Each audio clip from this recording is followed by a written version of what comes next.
"You're just not leadership material, Megan," my mother said, her voice carrying across the ballroom despite her measured tone. "Your sister has the presence, the business acumen. You're brilliant with technology, of course, but Vanessa understands people." A hush fell over the crowded gala. Hundreds of eyes turned toward our table. Investors, business partners, employees, all witnessing my public dismissal. The gold symbiosis, celebrating $250 million. Banner above the stage seemed to mock me as my mother handed Vanessa a ceremonial check for $1.5 million, her leadership bonus, for a company transformation she had nothing to do with. "Thank you, Mother. I'm honored," Vanessa said, rising to accept both the check and the thunderous applause that followed. I maintained my smile, raising my champagne glass in a toast, while something cold and hard crystallized in my chest. 6 months of sleepless nights. Thousands of lines of code written in my apartment after full work days at the office. A revolutionary inventory management system that had single-handedly pulled Anderson Supply Chain Solutions back from the brink of bankruptcy. All credited to my sister, who couldn't write a line of code if her life depended on it. My name is Megan Anderson, 29 years old, software developer, an apparently invisible daughter, despite having just saved my family's 70-year-old business from collapse. Anderson Supply Chain Solutions had been bleeding money for years, our outdated systems unable to compete with more technologically advanced competitors. When our biggest client threatened to leave, taking 40% of our revenue with them, I'd seen an opportunity to finally prove my worth to the family. The SymbiOS app I developed revolutionized our entire business model, creating a seamless system that not only retained our major clients, but attracted dozens of new ones. In 6 months, we'd gone from the verge of bankruptcy to $250 million in revenue, a 400% increase. Tonight was supposed to be my moment of recognition. Instead, I'd been patted on the head like a good pet while Vanessa, with her MBA and natural charisma, was handed the keys to the kingdom I'd saved.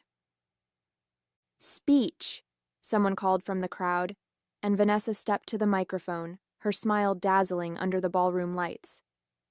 "Anderson Supply Chain Solutions has always been about family and innovation," she began.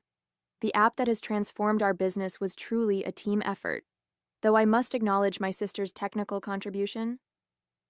I nodded politely as she reduced 6 months of revolutionary software development to a technical contribution.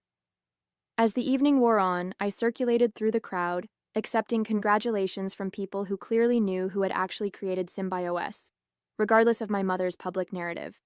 What no one realized, not my mother, not Vanessa, not a single person in the glittering ballroom, was that I had never actually transferred ownership of the app to Anderson Supply Chain Solutions. A detail that would become very, very important tomorrow morning. The Anderson family had been in the logistics business since my grandfather started hauling construction supplies in a single truck after World War II. Each generation had expanded the company, with my mother taking it national in the 1990s. It was always assumed that Vanessa, 5 years my senior, would eventually take the reins. She had the business degree, the polished demeanor, and most importantly, our mother's complete confidence. I was the family anomaly, more interested in computers than corporate meetings, happier coding in solitude than networking at business functions. My father, before his death 10 years ago, had been my champion. "Megan sees the future," he would tell my mother. "She understands systems in ways the rest of us never will." After Dad died, I'd honored his faith in me by earning a computer science degree, then a master's in artificial intelligence, hoping my expertise would eventually find a place in the family business. But when I returned with my credentials, Mother had relegated me to the IT department, a support role, maintaining our outdated systems rather than transforming them. "We're a logistics company, not a tech startup," she would remind me whenever I proposed modernization. "Let's stick to what we know." Vanessa, meanwhile, was being groomed for leadership, shadowing our mother in executive meetings and representing the company at industry events. I didn't begrudge her the attention. She was good with people, skilled at the networking essential to our business. What frustrated me was how my own contributions were consistently minimized, my technical expertise treated as a quirky hobby rather than a business asset. 6 months ago, when our biggest client threatened to leave, citing our antiquated tracking systems, I'd seen my opportunity. I approached Mother with a proposal. Give me 6 months to develop a proprietary app that would revolutionize our supply chain management. We don't have the budget to hire a development team, she'd said dismissively. You don't need one, I can do it myself. She'd laughed at that, actually laughed, before Vanessa intervened. Let her try, Mother. What do we have to lose at this point? It wasn't exactly a ringing endorsement, but it was enough. I was given a modest budget and a 6-month deadline. What neither of them knew was that I'd already been working on the project for nearly a year, developing the framework during evenings and weekends in my apartment. I worked officially during days, then continued coding late into each night.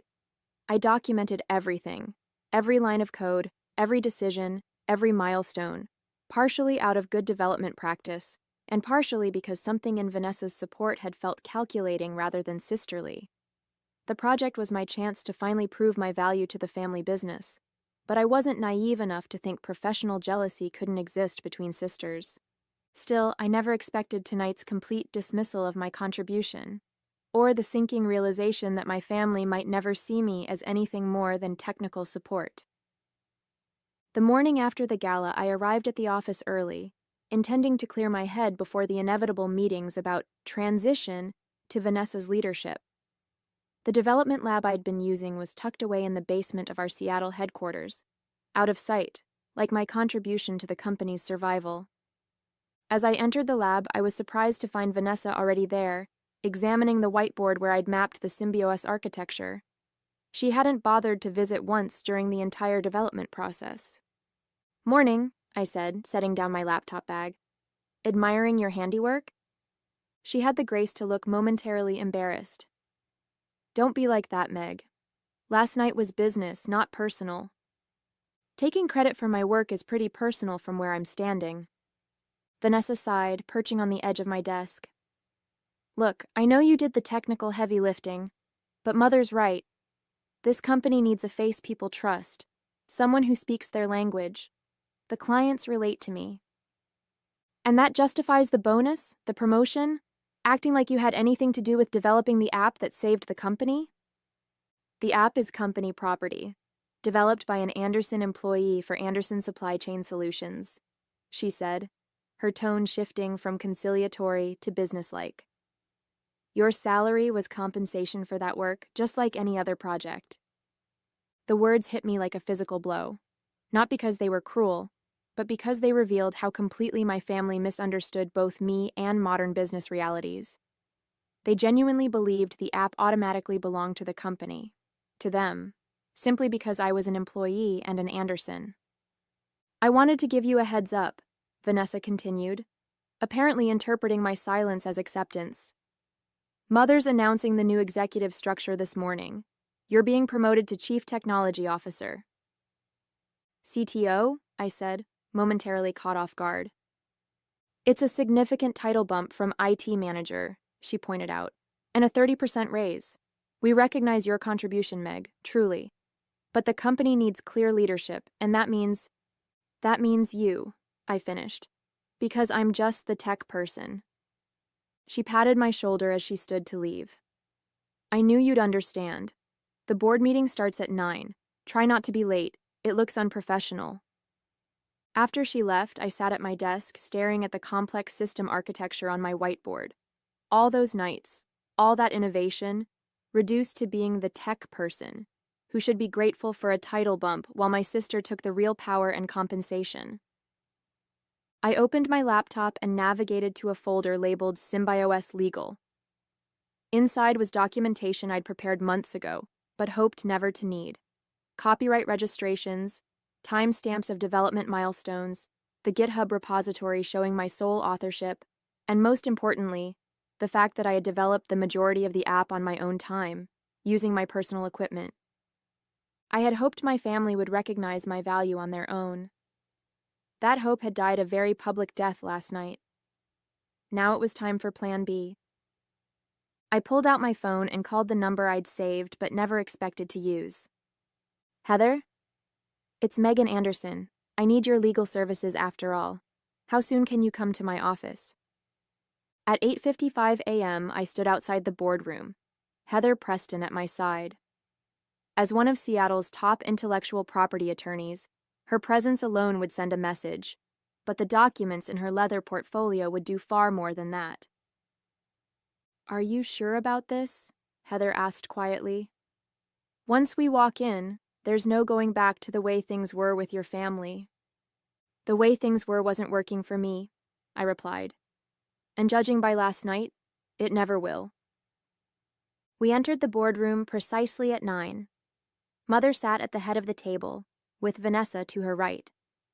The other seats were filled with board members, mostly family friends and business associates who had backed Anderson Supply Chain Solutions for decades. All eyes turned to Heather, clearly wondering who the stranger in the power suit might be. Megan, you're just in time, Mother said, her smile not quite reaching her eyes.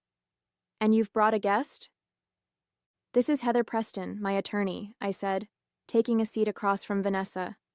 I believe the first item on today's agenda is the new executive structure, which directly concerns me. The temperature in the room seemed to drop 10 degrees.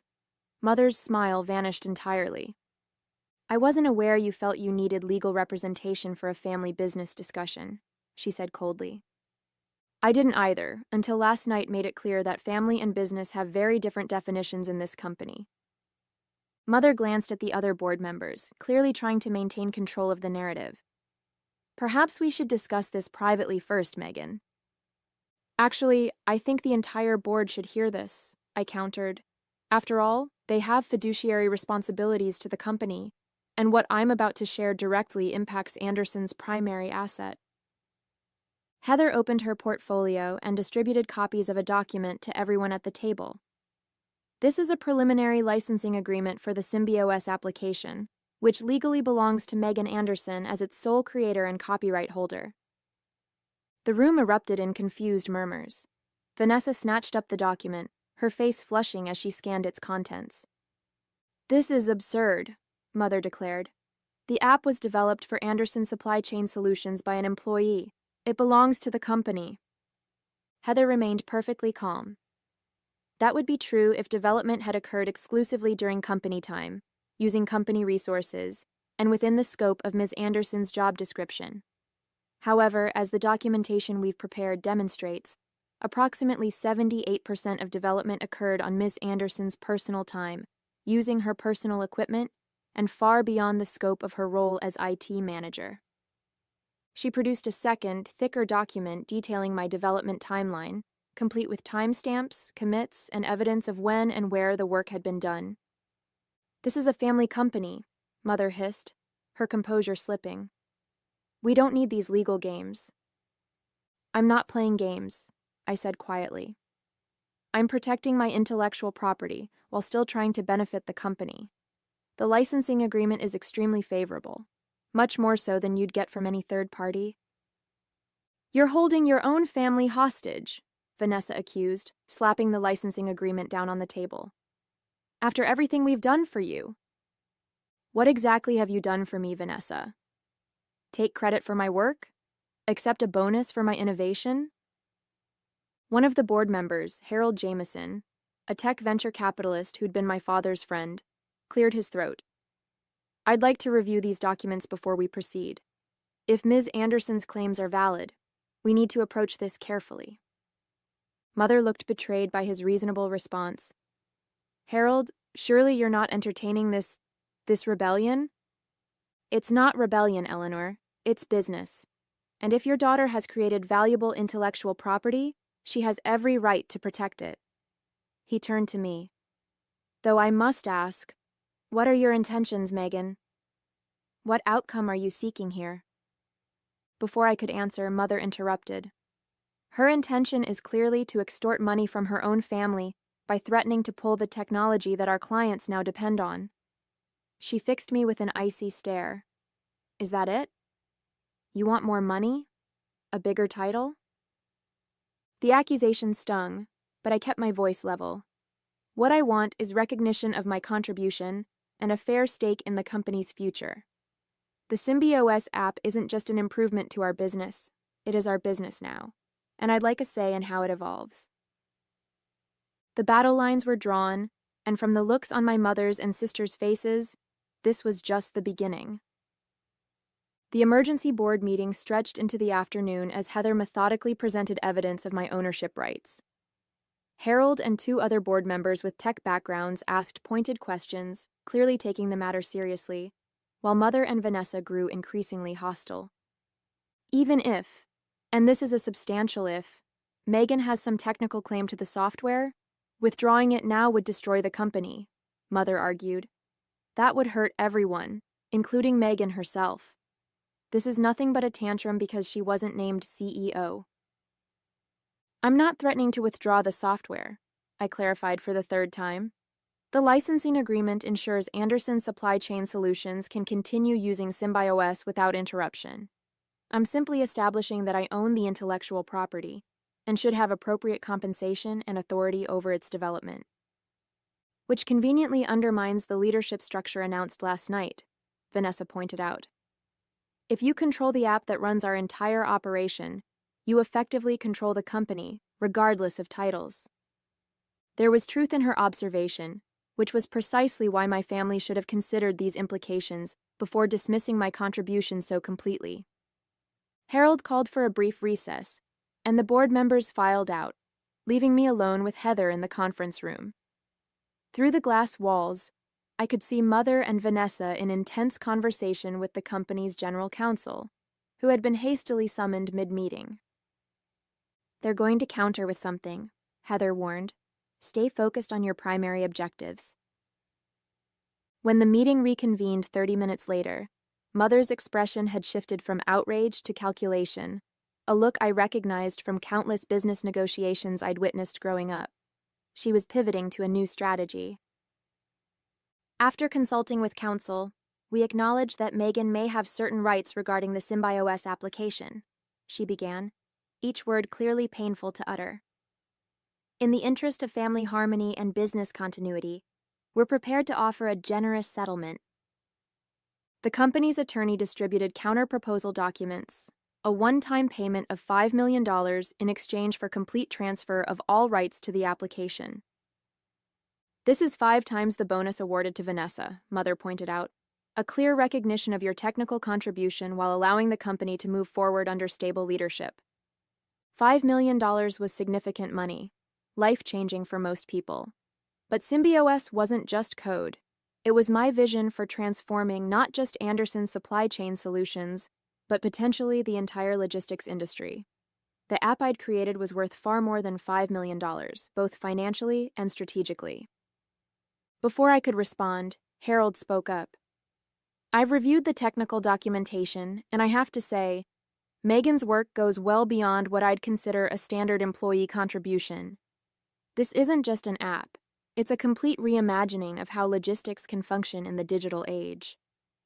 Several other board members nodded, and I felt a surge of vindication at finally having my work understood. However, Harold continued, fragmenting ownership of such a critical system creates untenable business risks. If we're acknowledging Megan's ownership, then we need to address leadership directly. Meaning what exactly? Mother asked sharply. Meaning we should consider whether our traditional leadership succession plans still make sense given this new reality.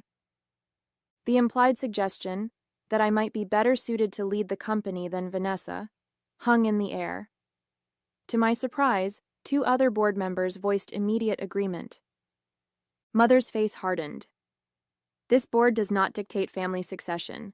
The Anderson family maintains controlling interest, and we have decided... Actually, the company's attorney interrupted, looking distinctly uncomfortable. If the SymbioS intellectual property is determined to belong to Megan personally, and given its critical nature to operations, the controlling interest question becomes complicated. It was at that moment I realized this confrontation had escalated far beyond what I'd anticipated. I wasn't just challenging my place in the family hierarchy anymore. I was potentially taking control of the entire company my grandfather had founded. Mother seemed to realize it too. She stared at me across the table, and for the first time in my life, I saw something new in her eyes. Fear.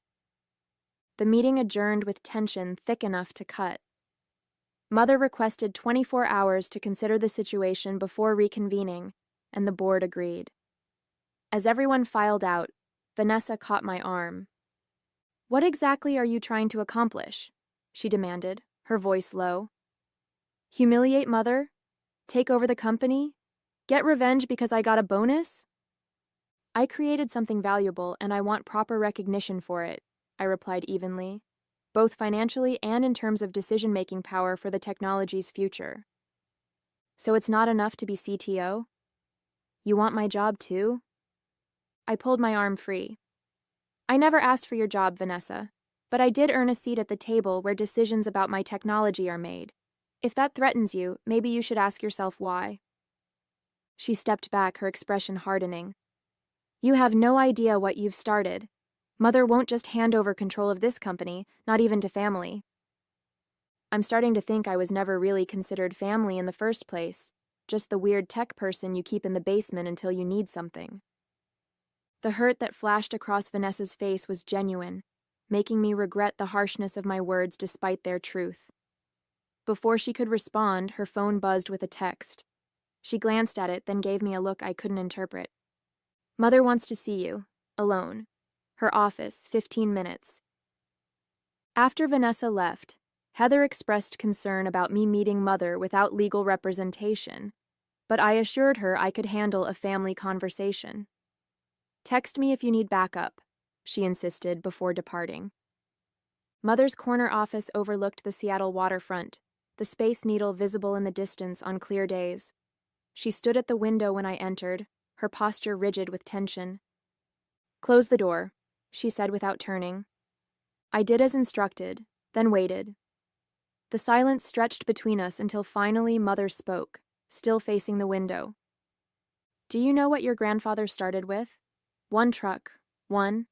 He drove it himself, delivered construction supplies all over Washington state, slept in it when necessary." She turned to face me. "He built this company with his hands, his determination. Your father expanded it through relationships.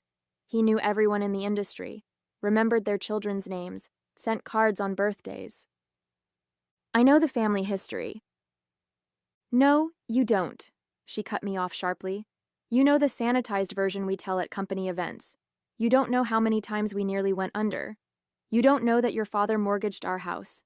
Twice. To make payroll during recessions.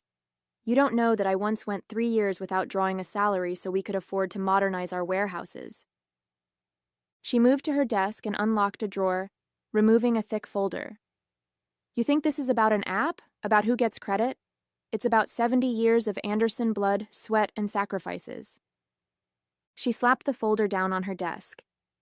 "Your technology is impressive, revolutionary even, but an app can be copied, improved upon, replaced. What can't be replaced is this company's reputation, its relationships, its people." I approached her desk cautiously. "I never wanted to damage the company." "Then what do you want, Megan?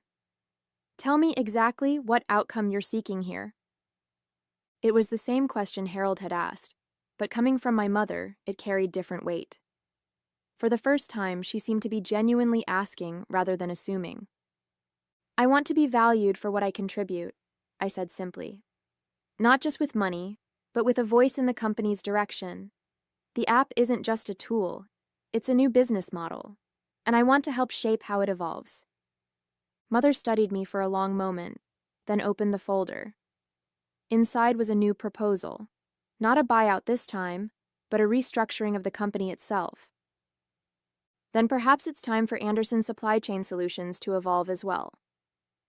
The document outlined a bold reorganization, spinning off the technology into a separate entity, Anderson Tech, which would license the software not just to our family business, but to other companies in the industry.